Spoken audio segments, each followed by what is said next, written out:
이제 하나만 더 소개를 하고자 합니다. 제가 이제 연구하는 분야가 되겠습니다. 스트롭지에서 이제 올해입니다. 올해 8월호를 보시면 그냥 스트롭지는 그냥 논문 자체를 인터넷상에서 다 PDF 파일로 주고 있습니다. 아주 연구자 이름만 치면 PDF 파일로 다운할 수 있는데요. 여기 지금 그 표지입니다.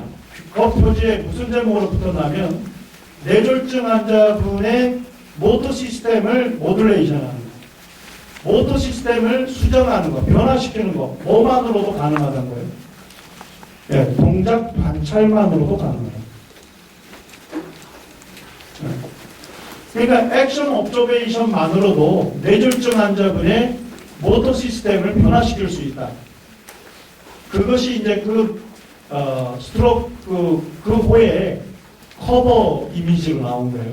겉장에 이슈화되는 주제로 소개가 되고 있는 겁니다.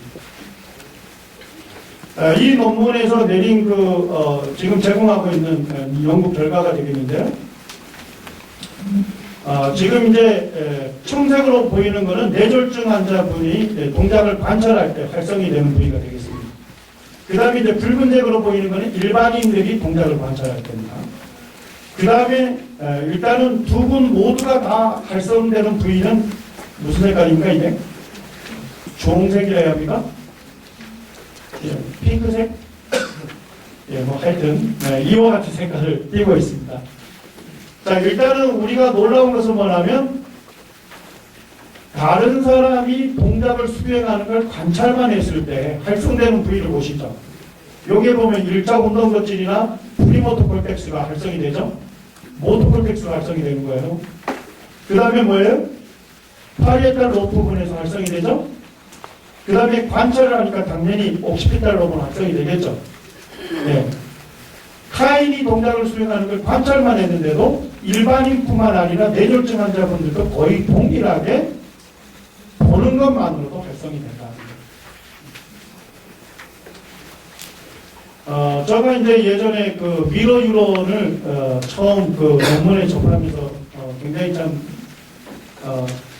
신경 과학 쪽에 관심이 있는 사람으로서 굉장히 놀랐었는데요.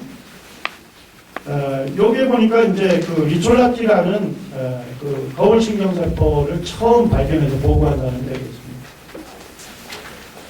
이분이 아마 그 선생님들이 아마 그 자료를 뒤져보게 되면 이분이 그 프리모터 콜텍스 이쪽의 그 기능을 연구한 권위자입니다.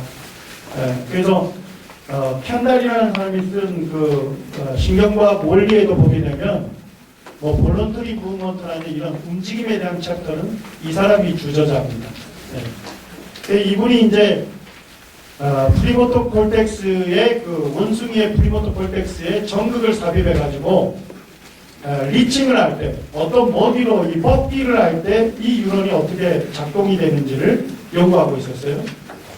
자, 일단 먹이 잡을 때 이 유런이 활성되는 게 보입니까? 선생님들이 아마 신경과학 논문을 읽으면 이런 게 많이 나옵니다. 원숭이죠. 자, 여기 보니까 바가 쭉 보이죠? 막대기. 자, 근데 한 줄, 두 줄, 세 줄, 네 줄 이렇게 나오죠? 자, 이거는 뭐냐면 리칭을 하고 있잖아요. 한 번 시도, 두 번 시도 이런 얘기예요. 자, 그 다음에 이제 거기에 막대기 하나는 뭐냐면 활동 전이 한 번을 얘기하는 겁니다. 이해가 되시죠? 자, 그러면 리칭을 할 때 시작해서 시간이 지나갈 거 아닙니까? 그럴 때 활동전이 패턴을 쭉 여기 표기한 거예요. 2차 시도, 3차 시도, 4차 시도 이런 의미입니다. 자, 그러면 그 프리모터 콜텍스에 있는 한 개 유런에다가 전극을 삽입하고 실제 이 원숭이가 지금 먹이로 리칭을 하죠. 자, 그럴 때 이 유런이 액티비티 보입니까? 안 보입니까? 보이죠? 맞습니까? 자, 두 번째는 뭘 했냐면 다른 원숭이가 비슷한 과제를 하는 것을 요번에 뭐만 했죠? 관찰만 하는데도 동일한 유런이 활성이 되나요? 맞습니다. 자기가 어떤 먹이로 리칭을 할 때 작동이 됐다면 모터 유런입니까? 센서리 유런입니까? 움직일 때 활성이 됐잖아요. 모터 유런이잖아요. 맞습니까? 자, 그런데 뭐만 해도 그럴 때 똑같이 활성이 되는 거예요. 비슷한 과제를 수행하는 걸 관찰만 해도 실제 잡을 때 작동했던 그 유론이 작동이 되더라고요. 심지어는 사람이 그와 같은 과제를 시범을 보여주는 걸 관찰해도 동일하게 활성이 되는 거예요. 그래서 이 유론을 이제 미러 유론이다. 거울 신경사포다. 자, 거울이 있으면 어떻습니까? 내가 여기서 움직이면 똑같이 움직이잖아요. 맞습니까? 네, 그와 같이 실제 자기가 움직일 때 활성이 되는 유론이 그와 같은 과제를 하는 것을 관찰만 해도 거울처럼 투영이 된다, 반영이 된다, 똑같이 활성이 된다 하는 의미로 거울신경세포라고 붙인 겁니다. 제가 이 논문 처음 읽고서 무슨 생각했을까요? 네, 제가 주로 하는 활동은 뭐냐면 신경과학에서 나온 논문 결과를 이걸 갖고서 어떻게 환자분을 이해할 거냐, 또는 이 결과를 어떻게 하면 우리 치료사들의 치료에 연결할 수 있을까, 그 생각을 했습니다. 자, 보니까 뭐만 해줘도 실제 움직일 때 활성이 됐던 유론이 활성이 됩니까? 보기만 해도요. 심지어는 시범을 보여주는 거를 보는데도 활성이 되잖아요. 그래서 제가 가졌던 아이디어는 뭐냐면, 예를 들면 뇌졸중 환자분에게 안고 일어서는 과제를 가르쳐야 한다, 연습시켜야 한다고 하면 저가 먼저 뇌졸중 환자분 앞에서 안고 일었을 때의 제 움직임을 관찰하게 하는 겁니다. 무릎을 보게 하고 골반이 어떻게 움직이느냐를 보게 하고 몸통이 어떻게 움직이는지, 머리가 어떻게 움직이는지 관찰시켰어요. 물론 이제 다른 치료사들이 볼 때는 그 당시에는 좀 미친 짓이었습니다만, 먼저 관찰을 시킨 다음에 그 다음에 그 과제를 연습하게 하는 거예요. 그러면 관찰할 때도 그 유론이 활성이 되겠죠. 그리고 실제 할 때도 활성이 되잖아요. 자, 그럼 이 유론은 어떻게 되죠? 계속적으로 관찰하고 연습하는 내내 동원이 될 겁니다. 그렇다면 뇌를 더 효과적으로 변화시킬 것이다. 네, 그런 이제 아이디어를 냈었어요. 예전에 냈었어요. 네. 그런데 이제 그 후에 이제 추구 연구들이 다른 분들에 의해서 진행이 되는데, 리촐라티가 이제 1995년에 발견을 했는데, 사실은 이 신경세포를 발견하고자 해서 연구된 게 아니에요. 연구 열심히 하다 우연히 발견된 거예요. 그런데 또 재미있는 비하인드 스토리는 이분이 발견한 게 아니에요. 이분은 이제 그 실험실의 지도교수였고요. 이제 다른 연구원이 발견을 하게 됐는데, 실제 이제 원숭이의 그 프리모터 콜텍스에 있는 유론에다가 전극을 삽입하고, 그 다음에 그 유론의 활동 전이를 패턴을 보기 위해서 모니터로 이렇게 연결을 해 놓은 거예요. 그리고 이제 연구를 하다가 이제 쉬는 시간이 된 거예요. 그런데 그 중에 이제 연구원 중에 포카시라는 연구원이 있었는데, 그 원숭이 실험에 사용되는 땅콩이 먹고 싶은 거예요.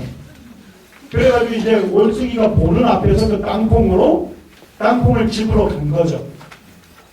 그렇다니까 원숭이 프리모터 콜텍스는 이미 삽입되어 있죠, 전극이. 근데 자기가 잡으러 갔는데 따르륵 소리가 나는 거예요. 활동전이가 활성이 되고 있는 거, 청각음이 나오는 거예요. 그래 다시 이제 돌아왔다가 소리가 안 나는 거예요. 그리고 다시 또 잡으러 가니까 또 드르륵 하면서 활동전이가 생성이 되는 거예요. 이분이 너무 이상하다. 이 원숭이가 실제 그 땅콩을 집으러 갈 때 작동이 됐던 유론인데, 그와 같은 비슷한 동작을 하는 걸 뭐만 하고 있는 거예요? 관찰만 하는데도 활성이 된다. 그래서 이 원숭이만 그런지 알고 그 다음 이제 원숭이의 두개골도 열고 이제 연습을 많이 했겠죠. 봤더니까 똑같은 결과가 있더라. 그래서 최초로 이제 거울신경세포가 있다고 발표했는데, 그 실험실에 이제 지도교수가 첫 번째 이름으로 올라가다 보니까 결국 리촐라티가 발견한 것이 이제 된 것입니다. 그래서 이분이 이제 그 연구가 쭉 진행되는데, 사람에게 거울신경세포가 있는지 연구하기가 쉽습니까? 어렵습니까? 조사하기가 어렵습니다. 왜냐니까 일단은 내가 거울신경세포 연구에 참여하겠다 이러면 일단 뭐 해야 되죠? 일단 두개골을 열어야 합니다. 예, 그리고 유론에 대한 전극을 삽입해야 합니다. 예, 여러분들 중에 참여할 분들 계십니까? 예, 사람 연구 어려운 거예요. 그래가지고 지금까지 대부분 연구는 어떻게 했냐면 간접 측정을 했습니다. 예, 가장 많이 사용됐던 게 fMRI 스타디를 한 거예요. 그래서 실제 움직일 때 뇌의 활성 부위가 측정이 되겠죠. 그리고 관찰할 때 측정 부위가 서로 얼마만큼 오버랩 되는지 그걸로 거울신경세포가 있을 것이라고 추정을 한 겁니다. 물론 이제 그것뿐만 아니라 뭐 TMS도 하고 뭐 이런 것들이 여러 가지 그 방법들이 있었습니다. 근데 최초로 사람에게도 거울신경세포가 있다고 실험으로 증명한 거는 이 무카멜이라는 사람이 2010년에 최초의 실험을 했습니다. 실험은 어떻게 했냐면 그 간질 발작이 아주 심한 분들, 그분들의 그 간질 발작 그걸 조절하기 위해서 이미 그분들에게 전극이 삽입되어 있었어요. 여러 부위에. 그러니까 이미 삽입이 돼 있으니까 이제 실험은 가능하겠죠. 그래서 그분들에게 이제 그 동의를 구하고 연구를 했는데 그때 이제 이 연구의 제한점은 뭘까요? 원숭이에서는 특별히 그 거울신경세포가 많은 부위들이 있었어요. 뭐 예를 들면 프리모토 콜텍스에 제일 많았고요.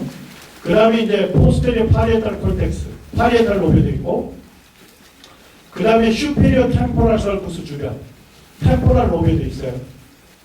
광범위하게 있었어요. 그래서 이제 조사를 하는데 이미 삽입되어 있는 것만 조사할 수 있잖아요. 그러니까 원숭이에게 많은 거는 조사를 못했고 삽입되어 있는 것만 이제 한 1000개 이상 정도를 했습니다. 자, 그래서 여기에 보시면 빨간색 라인 보입니까? 예, 빨간색은 실제 과제를 수행할 때 그 유런의 액티비티를 측정한 거예요. 맞습니까? 자, 그 다음에 그 파란색 라인 보이죠? 파란색 라인은 뭐냐면 똑같은 과제를 관찰할 때 측정한 거예요. 자, 그러면 여기 보니까 빨간 라인은 실행할 때 이 유런이 지금 활성된 게 보입니까? 자, 그 다음에 관찰할 때도 활성이 되나요? 자, 그럼 이 유런은 무슨 유런이라고 할 수 있죠? 그렇죠. 거울신경세포를 알 수 있는 거죠. 그래서 조사를 했더니까 조사한 한 1000개 이상을 조사했는데 그 중에 8% 정도가 거울신경세포다 하는 것을 밝혀낸 겁니다. 그 다음에 이제 이 연구에서는 주로 어디에 삽입되어 있었냐면 보안운동 것들 아시죠? 거기하고 해마. 그러니까 실제 원숭이 연구에서는 별로 집중을 받지, 관심을 받지 못했던 영역입니다. 그런 영역에도 뭐가 있다는 거예요? 거울신경세포가 있다. 그래서 이 연구에서 결론은 뭐냐면 사람에게 있어서 대뇌겉질에 있는 유론들 중에 소수의 유론이 거울신경세포고 전반적으로 분포되어 있을 것이다 하는 연구 결과를 냈습니다. 이 거울신경세포는 지금 이제 특별히 심리학 쪽 이런 데서 많이 연구가 되고 있고 지금 이제 그 모방 행동을 설명하는 유일한 이론으로 지금 제안이 되고 있습니다. 자, 예를 들면 원숭이가 최초로 이런 잡는 과제를 볼 수가 있겠죠. 자, 처음에 자기가 한 번도 시행해보지 않았어요. 처음에 남이 하는 걸 봤을 때 이 움직임이 왜 저걸 하는지 이 원숭이가 알까요, 모를까요? 모르죠. 자, 그런데 그것을 관찰을 하고 그대로 자기가 따라해봤겠죠. 그랬을 때 자기 운동 도식이 만들어질 거 아니에요, 뇌에서. 자, 그 다음에 뭐예요? 만들어진 다음에 이제 타인이 하는 것을 관찰했겠죠. 자, 그랬을 때 관찰만 해도 이 사람이 무슨 의도로 이 과제를 하려고 하는지 알까요, 모를까요? 아는 거예요. 이제 자기 운동 도식이 만들어졌잖아요. 그래서 요거죠. 네. 그래서 타인이 하는 거를 뭐만 해도요? 관찰만 해도 똑같은 운동 유론, 그 거울 신경세포 활성이 되는 거예요. 그럼으로써 타인이 무슨 목적으로 무슨 과제를 하는지를 뭐 하는 거죠? 보기만 해도 알아채는 거예요. 의도를 아는 거예요. 그래서 뭐 우리 옛날에 코미디언, 옛날 분인데, 옛날 코미디언 중에 이런 분이 있었어요. 무슨 멘트를 유행시켰냐면, 척 보면 압니다 하는 그런 멘트를 유행했던 적이 있습니다. 혹시 아시나요? 모르신 분들은 젊으신 분들이고. 자, 우리가 이런 유론도 발견했어요. 청각 거울신경세포도 발견했는데요.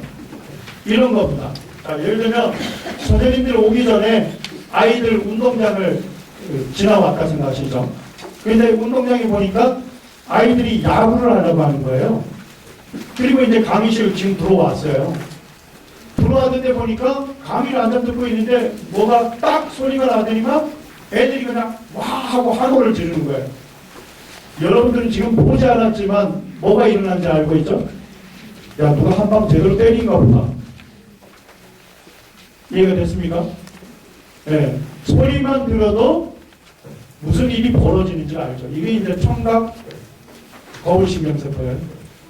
재밌는 건 뭐냐면, 자, 원숭이가 종이를 찢을 때 발생이 되는 뉴런들이 있겠죠. 그런데 연구자가 똑같은 종이를 찢는 것을 보여줬어요. 그러니까 똑같은 뉴런이 작동이 돼요. 그 다음에 어떻게 했느냐면, 보여주지는 않고 뭐만 듣게 했을까요? 네, 종이를 찢는 소리만 듣게 했는데 그대로 그 뉴런이 활성이 되는 거예요. 그래서 지금은 이제 시각적인 그런 거울신경세포뿐만 아니라 청각적인 거울신경세포도 존재한다 하는 것들을 이제 연구자들이 발표하고 있습니다. 자, 제가 왜 이렇게 장황하게 거울신경세포 소개를 안 하면 이 거울신경세포에서 얻은 아이디어를 어떻게 뇌졸중 환자분들 또는 뇌성마비 아동들 재활에 활용이 되겠느냐 하는 겁니다.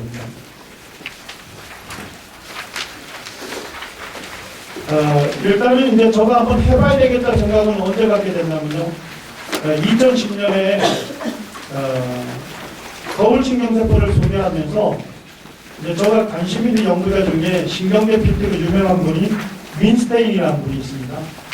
운동 조절적으로 유명한 분인데 그분들이 거울신경세포를 소개하면서 뭐라고 하냐면요. 이렇게 얘기하는 겁니다.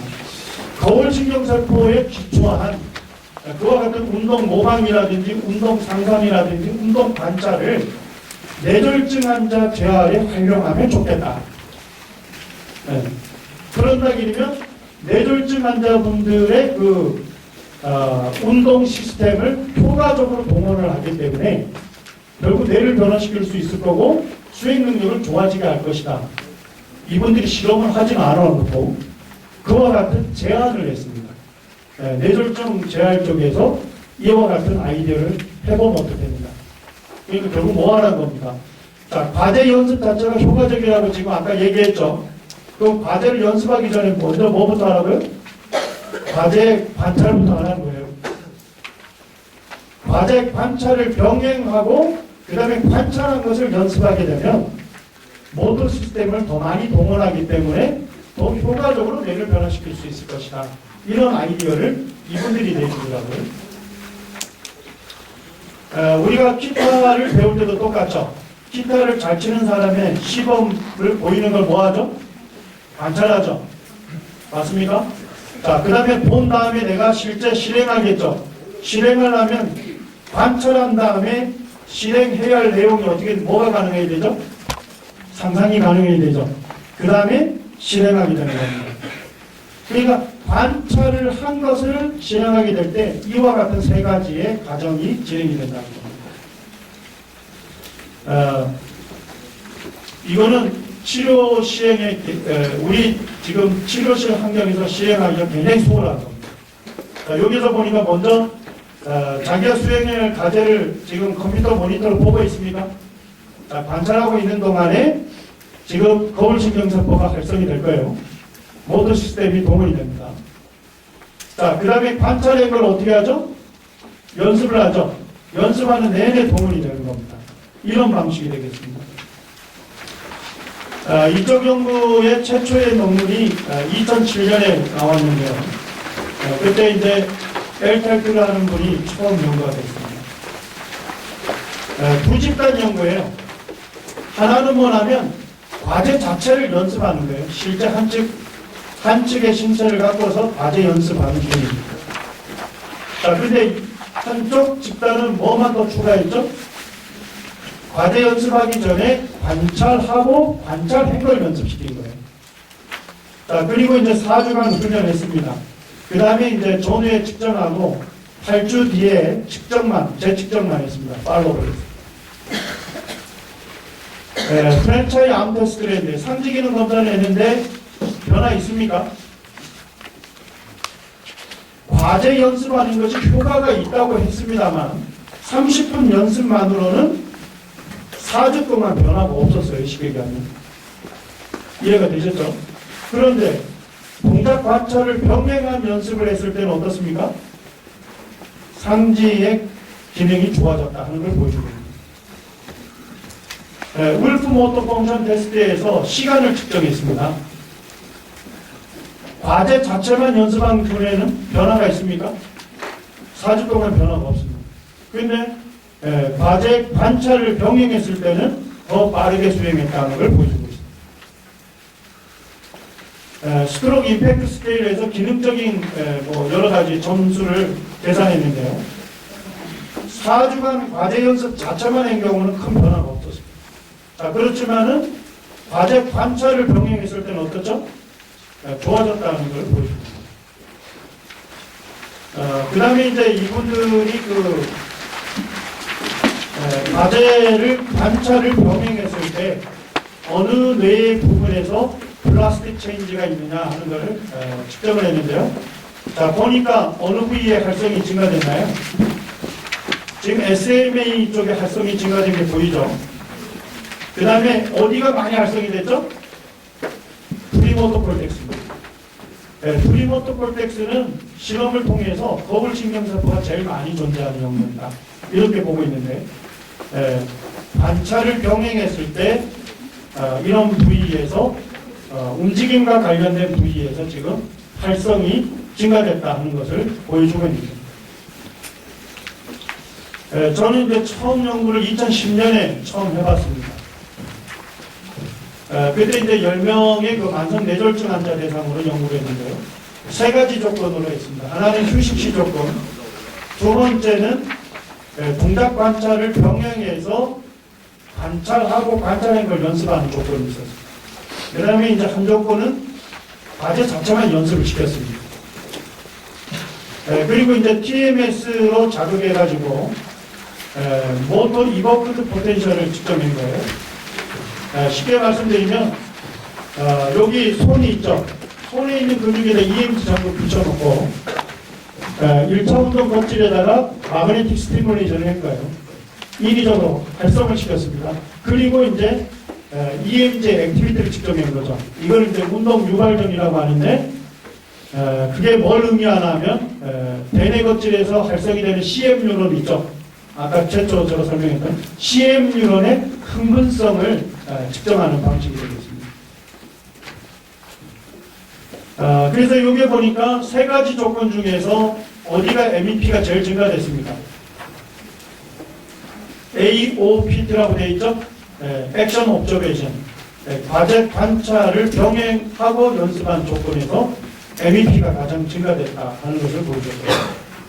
그 다음에 이제 박스 앤 블럭 테스트를 해서 얼마만큼 블럭을 많이 옮겼느냐, 이제 손의 밀접성을 측정을 했는데요. 거기서도 보면 동작 관찰을 병행했을 때 더 많은 박스를 옮겼다, 손의 기민성이 증가됐다 하는 것을 실험을 해봤습니다. 그 다음에 이제 저희가 추가적으로 연구한 거는 첫 번째 그 궁금했던 아이디어는 이거였습니다. 뇌졸중 환자는 어쨌든 뭐가 손상된 거죠? 뇌가 손상됐죠? 그러면 일반인들이 동작을 관찰했을 때 그때 활성되는 거울신경세포가 과연 뇌가 손상된 뇌졸중 환자들도 정말 관찰했을 때 일반인들만큼 거울신경세포가 활성이 되느냐, 그거를 이제 측정하고 싶어서 철저히 이의지로 연구를 했습니다. 그때 할 때 뭐 연구의 결론은 그렇습니다. 일반인들이 실제 실행할 때 활성이 됐던 정도가 관찰을 할 때도 활성이 되는 그런 거울신경세포 정도를 측정하는 방식이 있는데요. 그거 이제 뮤 서퍼레이션이라는 개념이 있습니다. 그러니까 그 비슷한 것만큼 뇌졸중 환자도 실제 관찰을 할 때 그만큼 활성이 되더라는 겁니다. 자, 그럼 뭔 얘기입니까? 뇌졸중 환자나 일반인이나 거울 관찰을 통해서 거울신경세포가 활성화하는데 차이가 있다 없다? 없다 하는 것을 먼저 발견했습니다. 그 다음에 이제 동작 관찰을 병행한 그 과제 훈련을 했습니다. 여기에 보면 이제 뭐 옷을 개는 거예요, 접는 거. 그거 이제 관찰을 하죠. 관찰을 한 다음에 그 다음에 실제 뭐 하는 겁니까? 관찰했던 거를 연습하게 합니다.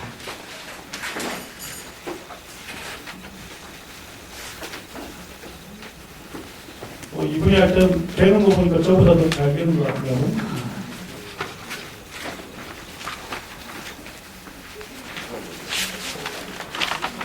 네, 이렇게 이제 연습하는 방식인데요. 과제를 여러 가지 과제를 사용을 했고, 그 다음에 이제 과제를 전부 난이도를 조정했습니다. 과제별로 3가지 난이도를 해서 이 과제를 결국 이제 치료사가 난이도를 조정해 주어서 관찰을 하고 연습을 시켰습니다. 그리고 이제 저희가 측정한 거는 울프 모터 펑션 테스트를 해서 거기에서 펑셔널 어빌리티 스케일을 측정했어요. 기능적인 점수. 자, 그랬더니까 훈련 전에 몇 점 정도였죠? 32점이었는데 3주 정도 했습니다. 3주 간지. 몇 점으로 좋아졌죠? 41점 정도. 그 다음에 2주 뒤에 팔로우만 했습니다. 44점 정도 되는데 실제 뭐 통계학적으로도 보면 유의한 차이가 있었는데 이게 얼마만큼 확실한 효과의 크기냐 하는 것은 이제 저희가 효과 크기를 이제 측정했으니까 1 정도 되면 쉽게 얘기하면 아주 효과가 있다는 거거든요. 그 차이가. 그 다음에 0이면 없다는 거예요. 어느 정도 나왔습니까? 한 0.8 정도. 굉장히 매우 그 차이 자체가 의미 있는 차이다 하는 걸 보여주는 겁니다. 그 후에 이제 제가 가졌던 아이디어는 그렇습니다. 여기 보시면 위에는 전부 어떤 과제를 했냐면요, 흉내내기 과제입니다.